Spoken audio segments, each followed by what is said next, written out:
Hey everyone, this is Mark, and this is episode 2 of Minecraft Stoneblock. Last time when we left, I was stuck in a little cave with just a few resources and a little bit of space. I was breaking stone to make some basic materials, growing trees to get wood, and that was about it.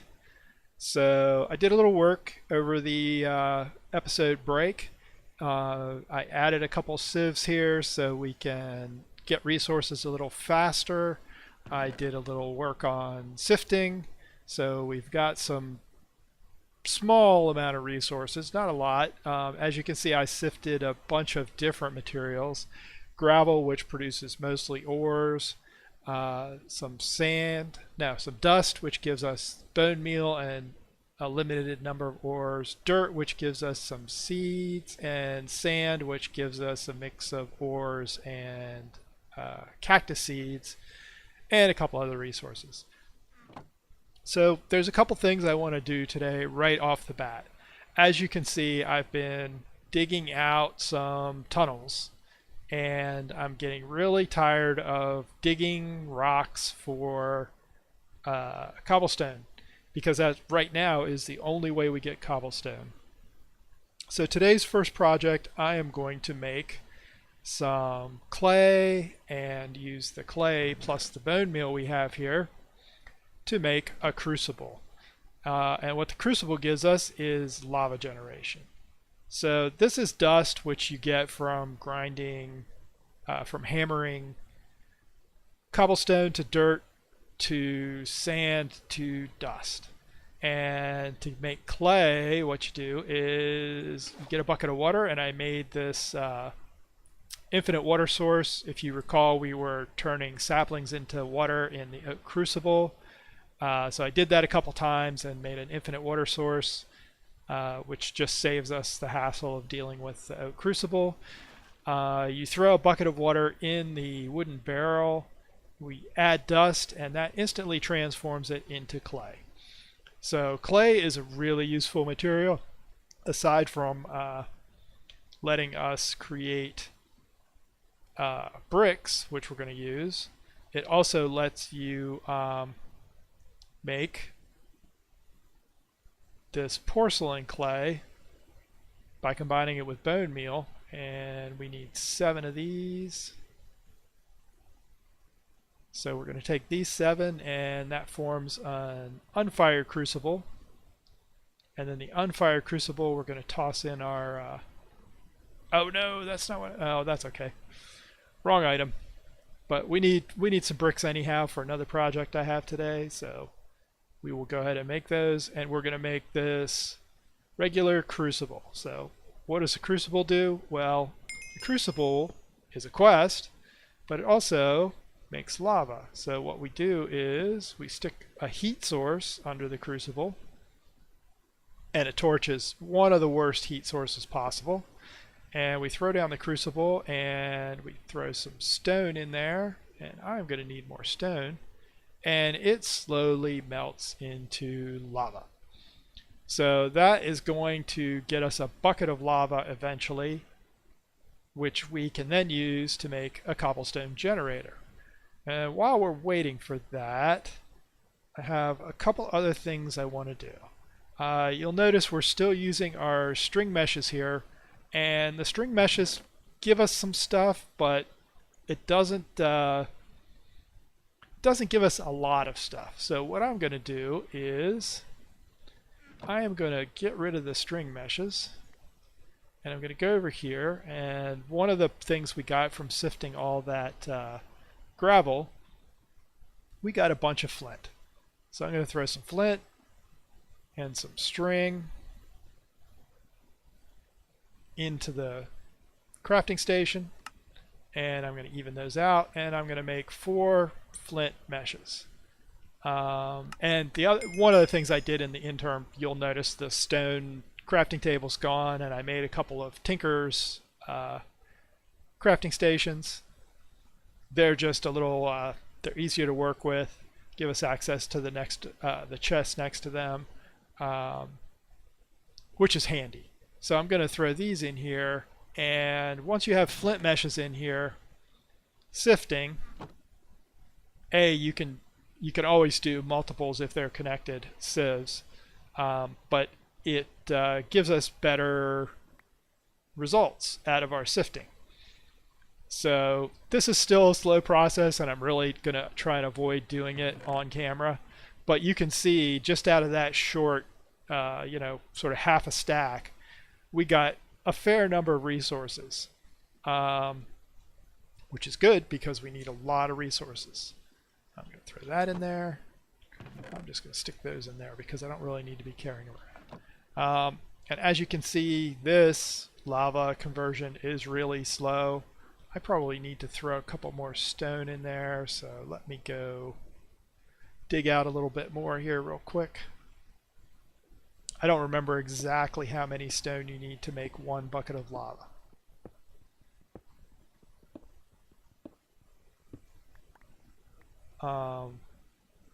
So the end goal of what we're doing here with the lava is we're going to make a cobblestone generator, which is here.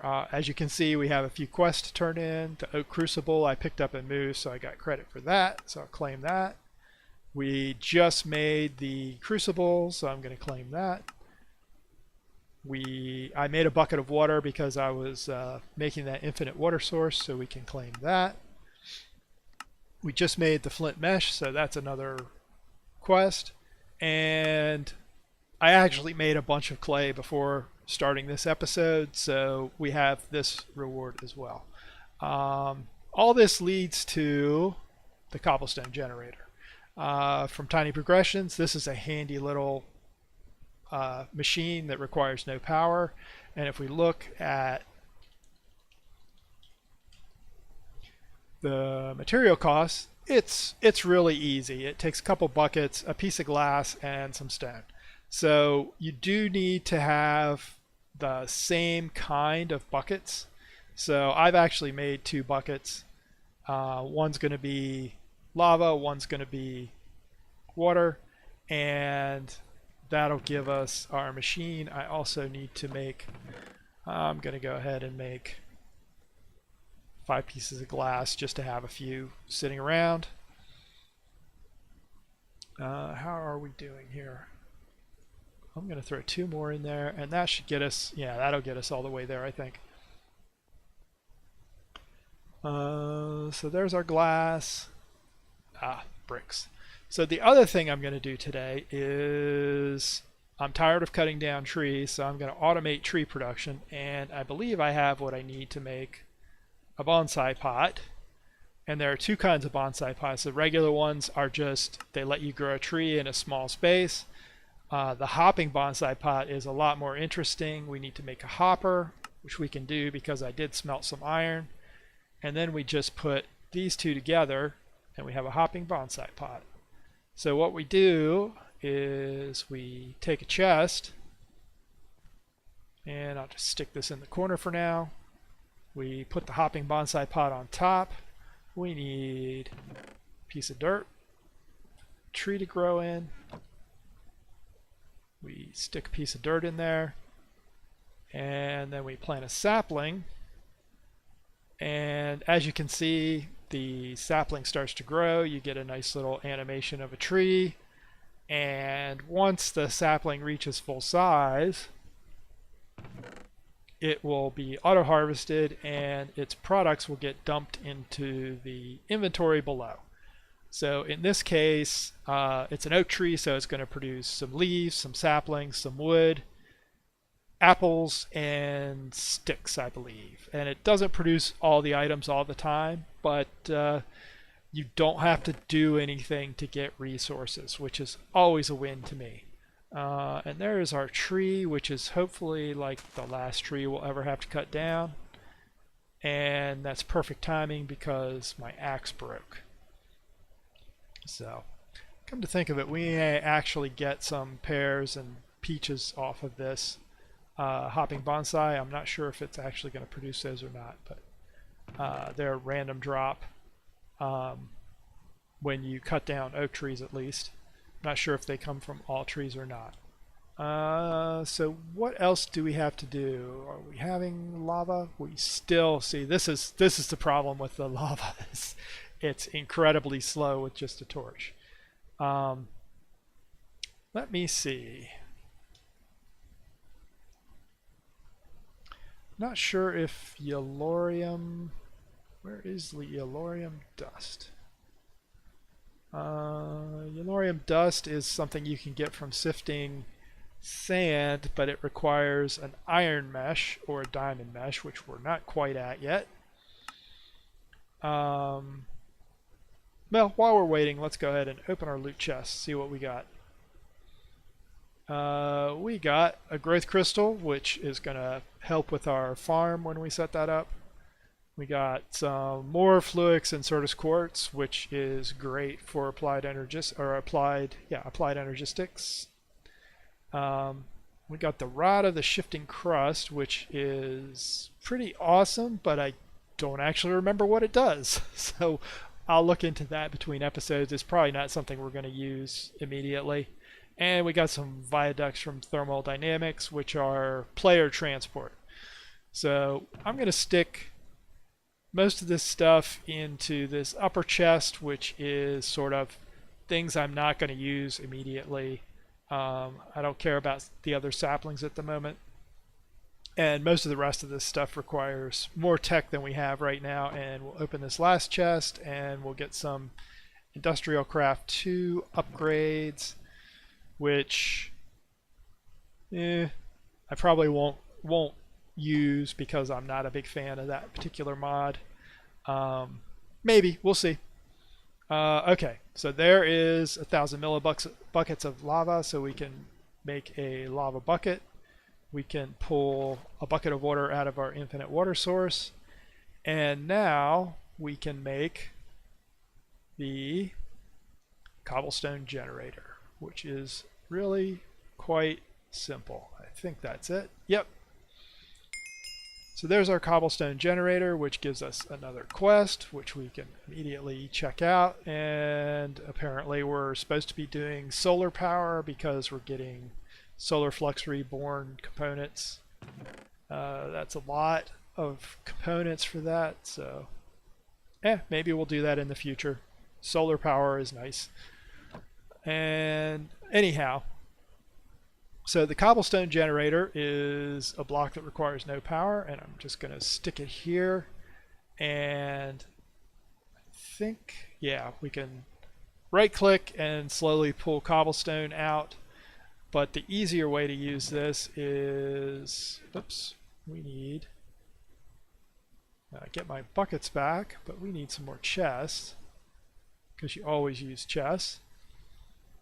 If you stick a chest or any inventory on top of this, really, it will slowly fill up with cobblestone. And in fact, better solution here is to make a storage drawer, because not only is this a nice single item storage, but it is a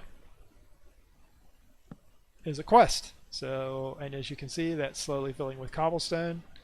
And, you know, the basic cobblestone generator is really pretty slow, but there are upgrades for it up to tier 5 or 6, and they get progressively faster at the cost of more resources to craft it. So, we didn't finish anything on this page, but we did go to storage, make a storage drawer. So we'll claim that. And let's see if we get something cool. We get some storage components for applied energistics, which will be handy when we get to it. Because that sort of is my plan at the moment, to do applied energistics for our item storage in the future. So, alright, let me take a look at my list real quick. There are couple things I want to make that are just sort of quality of life. One of them is a crafting table on a stick, and that is just a crafting table plus a sign, which I'm sure we can make a sign. crafting table. And this is really just a convenience item for me, no quest or anything, but you can right click it and you get a crafting table anywhere you are. One of the things I was doing while grinding materials for this episode was I made compressed hammers and compressed cobblestone. And if you, since we have some cobblestone, if you have a 3x3 grid open and you hit Shift K, it will automatically compress your cobblestone for you, and you can do that with gravel, sand, dirt. And with the compressed hammer, which is 9 of the regular stone hammers crafted together in a 3x3 grid, we can harvest this a lot faster. It's just a shortcut for the manual process of doing the sifting prep until we get an automated process for it.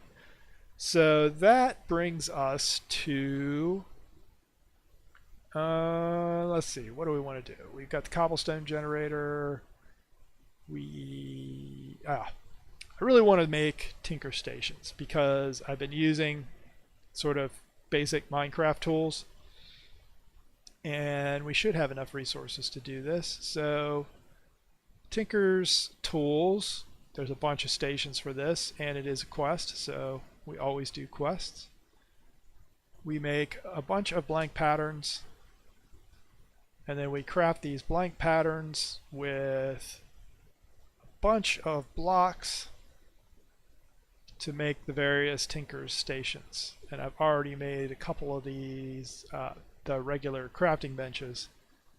So there's a part builder and a stencil table and a crafting table.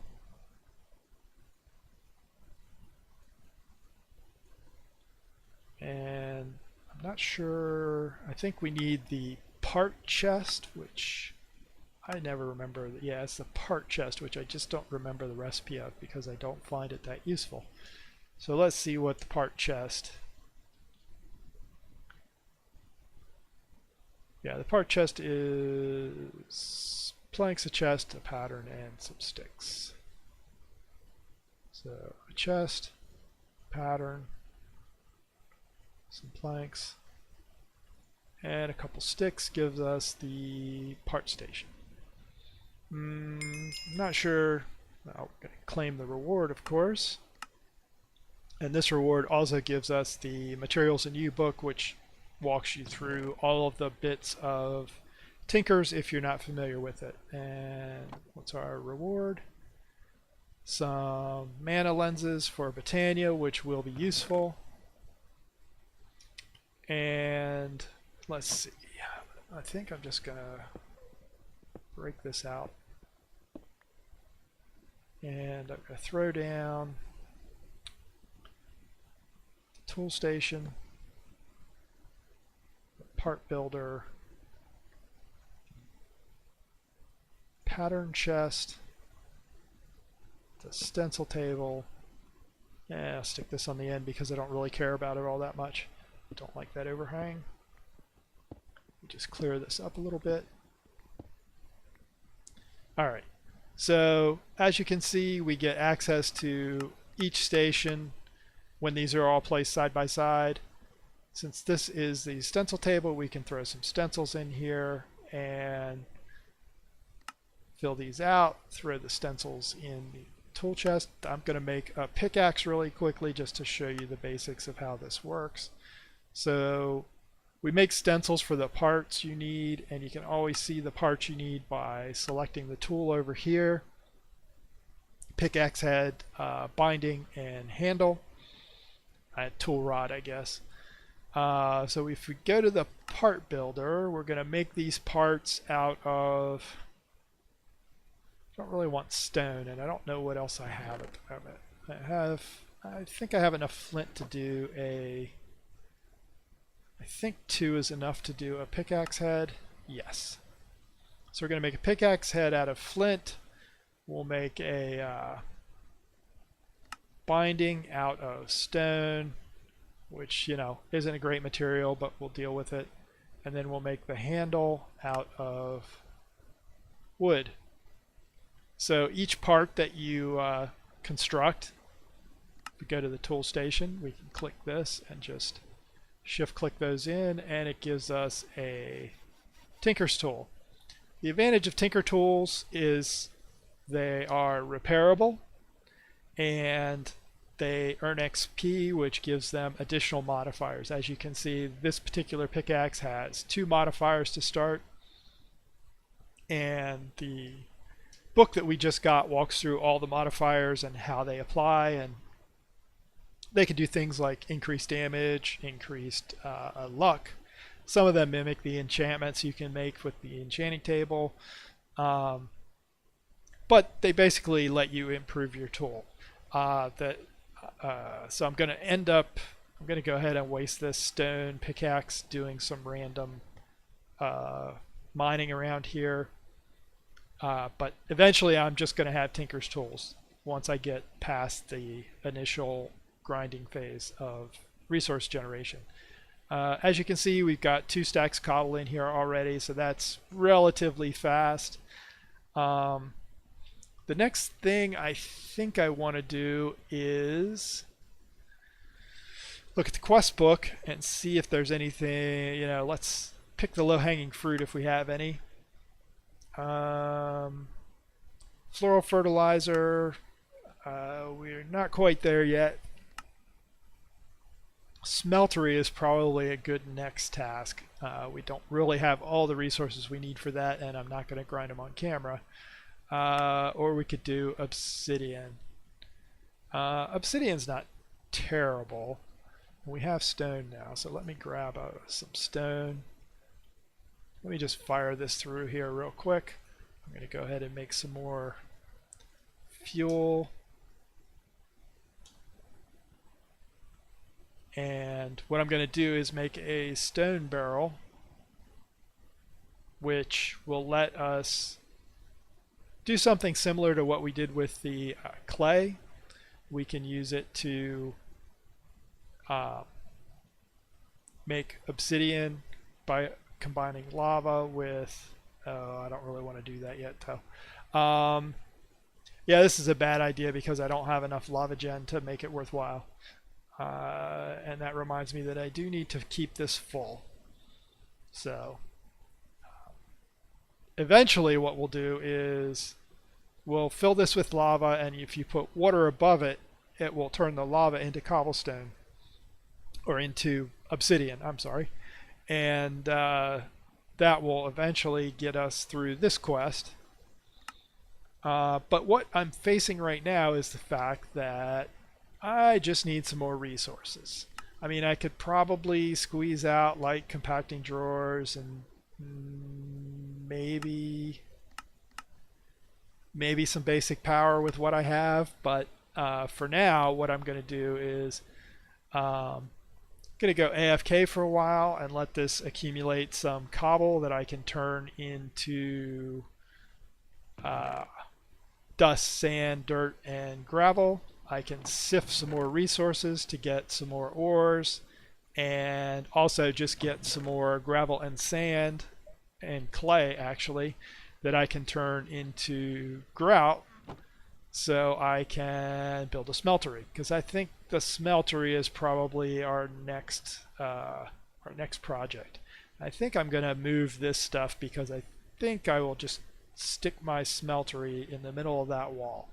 I always like, you know, this is sort of my main work area, so I always like having the smeltery handy, even though it's not something you use all the time.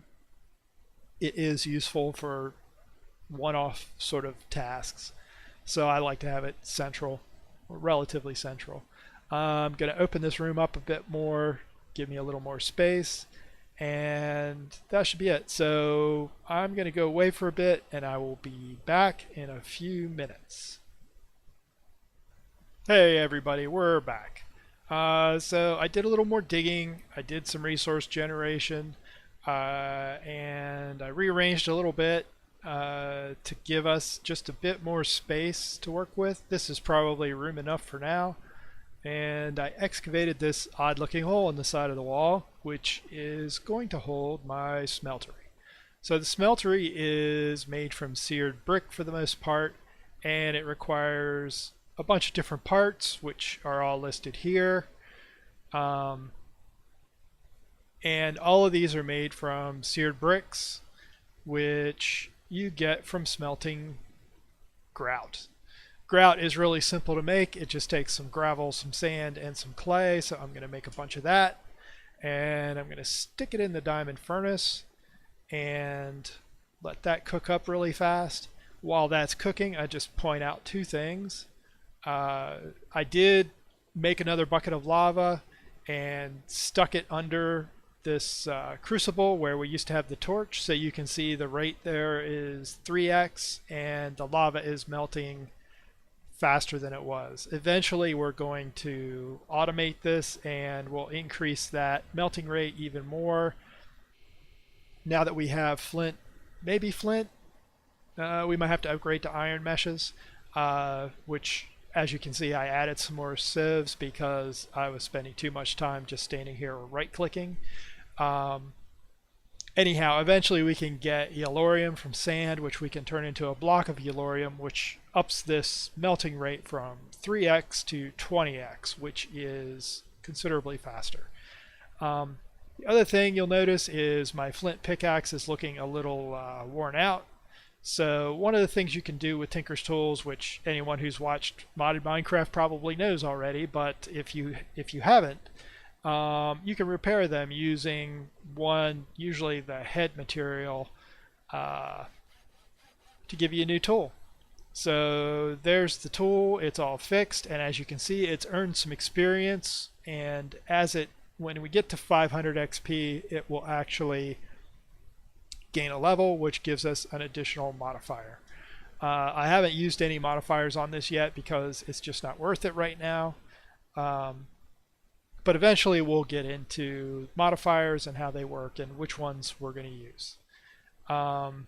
Since all we're doing is harvesting stone with this for the most part, I'm not super worried about it yet, but eventually, we're going to go to the Nether and we're going to be mining some more challenging materials, so we'll need to deal with upping the mining level of the tools so we can harvest cobalt and ardite and other materials like that. And there's a stack, so we can start making some of these tools. So most of these I know. We need a casting basin, which lets us cast blocks. We need a casting table, which we use with casts made of metal to cast tool parts. We can cast ingots, and we can cast gears and plates, I think. We need a drain, which lets us remove materials from the smeltery, and I'm actually going to make an extra drain because of how I like to set up my smeltery. And then to the drain we connect two faucets. We need to make a smeltery controller, which is sort of the brains of the smeltery. And we also need to make a tank which holds the smeltery fuel. I didn't want to do that. Oops.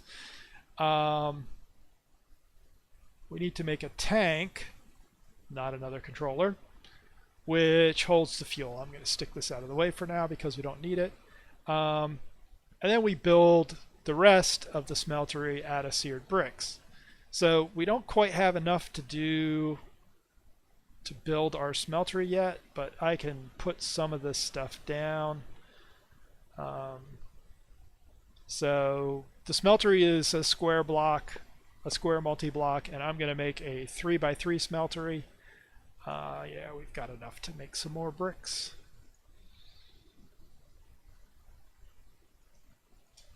And you can make them different sizes and heights and shapes. So I think they have to be square. I'm not 100% sure about that. So we're going to do, whoops, don't need to fill the corners. And in fact, I am going to stick a torch down just in case. I am going to fill those corners with some stone, I think, just to make sure we don't get random mobs spawning back there.